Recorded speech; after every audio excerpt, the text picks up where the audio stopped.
Welcome to the video. Before we begin, if not already, please take a moment to subscribe. It helps out the channel a lot. And click the bell icon to receive notifications when I upload.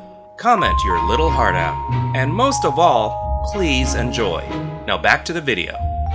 Ghostbusters was and still is one of my favorite all-time movies. It introduced me to Bill Murray, my interest in the paranormal, and turned me into a sarcastic smartass in high school. Is this a trick question? A perfect blend of horror and comedy. They followed it up with Ghostbusters 2, a less successful sequel that hit a lot of the same points but lacked a lot of the original charm, in my opinion. The real Ghostbusters was a good continuation, at least until Slimer took over the show. Everyone's been waiting for a Ghostbusters 3, just when we thought we'd never get one, we instead got the next best thing at the time, the Ghostbusters video game. In 2016, we got an all-female reboot, and we all know how that went. When Afterlife was announced as an actual successor to the original, there was just as much cynicism as hype. Supposed to involve the original Ghostbusters, sure to be a challenge with the loss of Harold Ramis. This is Ghostbusters Afterlife.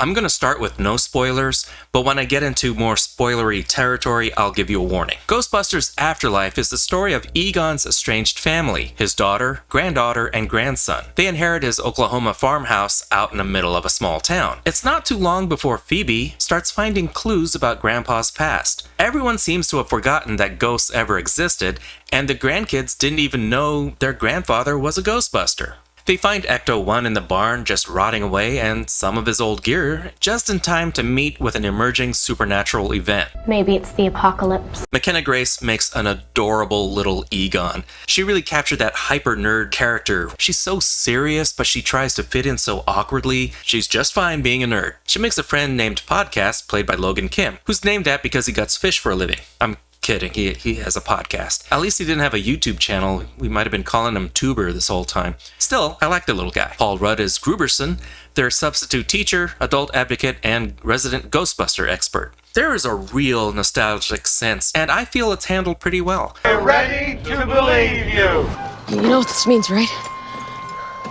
Your grandfather was a Ghostbuster. A lot of movies think nostalgia is pretending that everything is still the same. Here's how things used to be, and here they are now. It's old, it's beaten up, barely a memory. So here's a reminder. There is a good bit of fan service. I mean, why not? This entire movie is for fans. Nods and winks to the original, almost to a fault, more on that in a second. But I didn't find the callbacks and references too distracting. It was like a little trip down memory lane. I'm gonna go into more spoilery stuff, so skip ahead to this timestamp to avoid any spoiling. 2 in the box! Ready to go. We be fast and they be slow! Fans will remember Ivo Shandor, the Gozer worshipper who designed Dana Barrett's building to serve as a portal for the evil god to enter our world. Gozer was foiled and has been planning another comeback this entire time. I wasn't sure at first, and I wondered if I would have preferred an all-new threat, but this ties into the original so well, and it just feels right. Besides, what's worse than Gozer? Gozer with a grudge. Also, Ivo Shandor shows up. It's weird. Is he dead? Alive? A ghost? A zombie? Before you can question it too much, he splits. Egon is sorely missed, but he's still here, in spirit, literally. I mean, this is a movie about ghosts, so I wasn't too shocked they went there. I thought it was respectful and kinda sweet. His storyline was a lot more emotional than I expected. And when he manifests at the end to help, I don't know how they did it, but he looked great. Peter, Ray, Winston do show up in the final battle, and I squealed. It was great seeing all 4 of them together again. It was a really touching send-off. They even used music from the original. Elmer Bernstein's score helped tie it into the universe and made it feel right. They didn't try to shoehorn a bunch of current pop songs, which I appreciated. And just hearing Ray Parker Jr.'s Ghostbusters at the very end just brought it all home for me. Finn Wolfhard is Chloe's brother Trevor. His storyline is a bit more grounded. He doesn't have as much to do as Chloe. And I had to keep reminding myself I wasn't watching Stranger Things.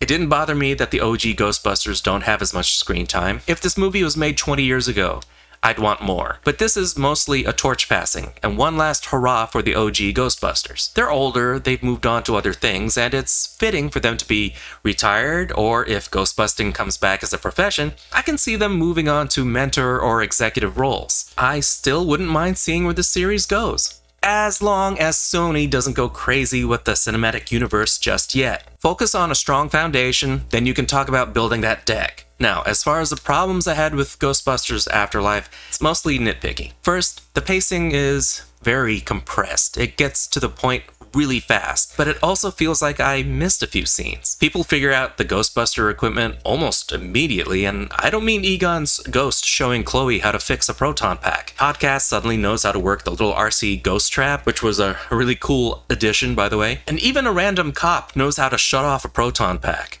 They can't just rely on the original to fill in the blanks with such a huge time gap. We don't know when Egon was married and had Callie. We don't even know who he was married to. They have to appeal to new audiences while still packing in the nostalgia to keep things familiar. And it does feel familiar as well as updated.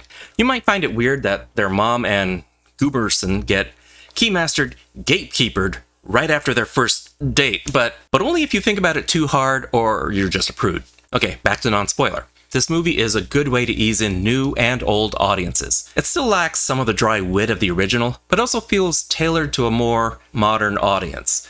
Shorter attention spans will be pleased for a couple of minutes, but I never stopped enjoying myself. To date, this is now my second favorite Ghostbusters movie. My advice, don't directly compare Afterlife to the original.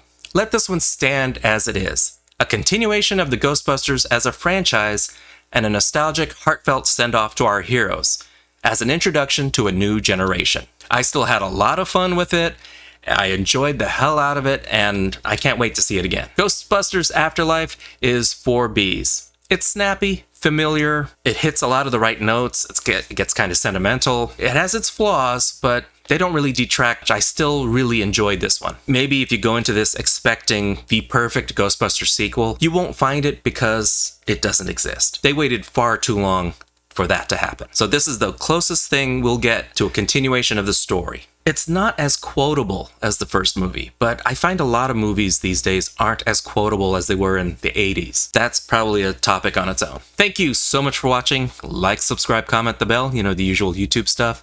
This is theNewBee, and I'll see you later, kids. Toodles!